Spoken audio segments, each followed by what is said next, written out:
Hi guys, Brain here, and welcome to another commentary video. If I seem kind of like out of it or a little tired looking, it's because I sick. I woke up with a fever today on day of recording. So yeah, I'm fine. I will be fine. Just gotta rest, get my vitamin C, all that. But you're probably gonna be like, well, he seems kind of out of it. That's why.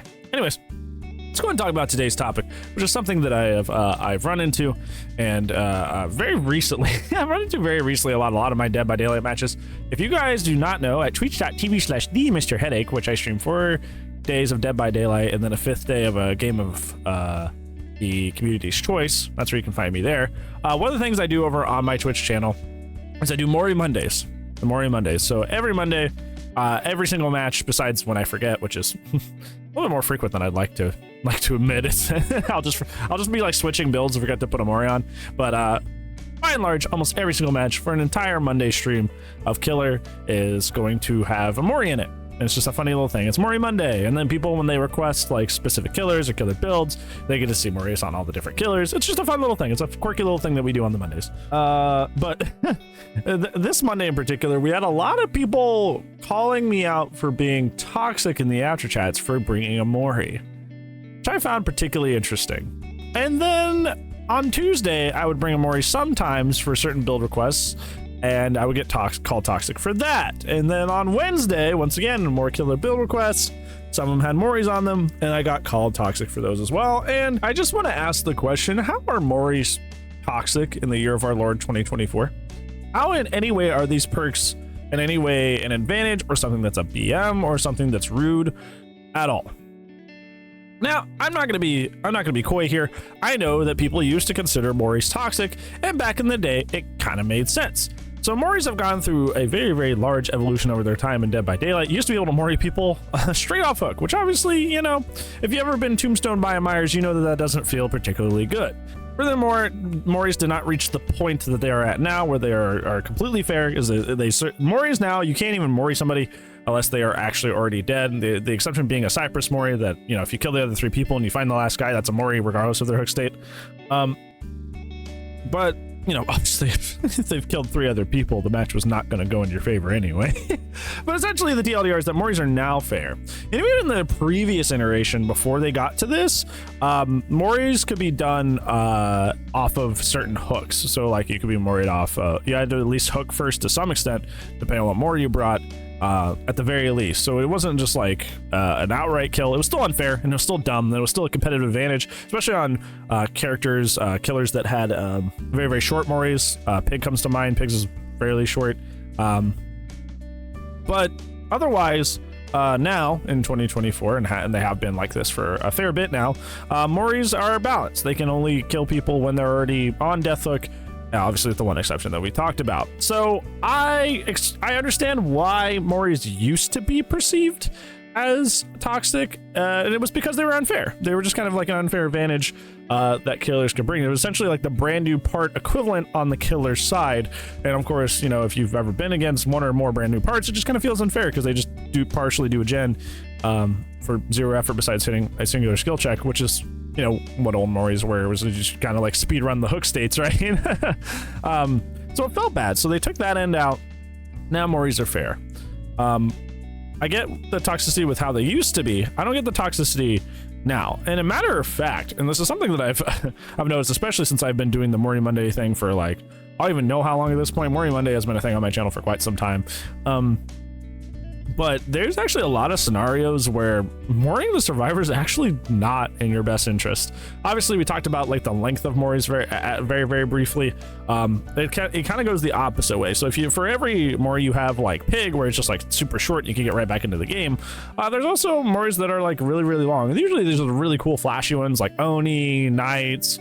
Like Xenomorphs is kind of fairly long, but they're really, really cool, but they kind of take forever. So if you're down to like 1 or 2 gens and you really need to save on match time, because match time is gen time, that's for you match review gamers that watch those. Like, that's a lot of wasted time that you're just kind of like letting the survivors do whatever they want. And it would be better if you would just like picked them up and hooked them on a nearby hook and just got right back into the game. And this gets even worse. This gets even worse actually.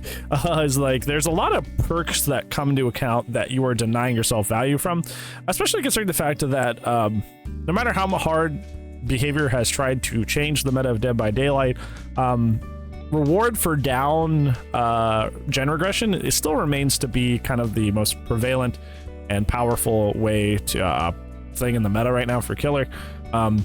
Things come to mind like pain res, probably the best slowdown in the game, which you get through, you know, hooking them on a scourge hook. Pop, you know, you get infinite uses of proportional damage, but really, really large proportional damage. But some of the strongest slowdown in the game, you don't even get value out of if you choose to Mori them on death hook instead of just hooking them. Because if you don't hook them, you don't get the pop use. If you Mori them and you don't put them on a scourge hook, that scourge hook like value is lost forever. And that could be, you know, like I said in an earlier example, like by the time you're mooring somebody, a lot of the time you're already in a good spot, but that's not always the case. Sometimes this Mori you're getting out of this person is the first person you're killing, the first person you're getting out of the game, and that could be at 1 or 2 gens where you really, really need more pressure. You may have been, you know, it's like a back and forth. It's a very, very close match at that point. So you need the extra pressure. You may need that extra pop use. And you may need to use that final pain res use to actually give yourself an advantage to position yourself for a full victory and not just like a 1 or a 2K. The TLDR of all that is that Moris oftentimes are actually not an advantage. I think the ways that the very slim way that Moris actually are advantages is if you're facing like a flashlight or flashbang squad. Because obviously there is no pickup when you Mori someone. Obviously they just go straight into the death state, so there's no chance to pick up to get flashlight saved or flashbang saved. Also, this goes for saboing as well. Obviously, if you're facing a sabo squad, if they're on death hook, they just die on the ground. There's no pickup, there's no sabo dropping the spider, none of that happens. So it is a circumvention to those two particular playstyles, but those particular playstyles are not very advantageous. They're mostly done for fun and not for any sort of like competitive advantage. Usually done by just like survivors trying to mess around and quote unquote bully the killer.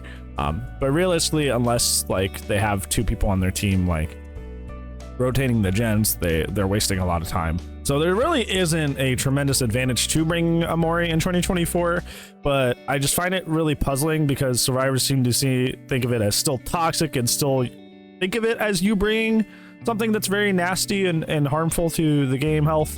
But I really can't think of anything that would come to mind that would, you know, I would qualify as something toxic or rude having to do with Moris, at least in their current state. I think the only thing that could possibly come to mind, the only thing I could probably kind of be like, I see where they're coming from, but I completely disagree.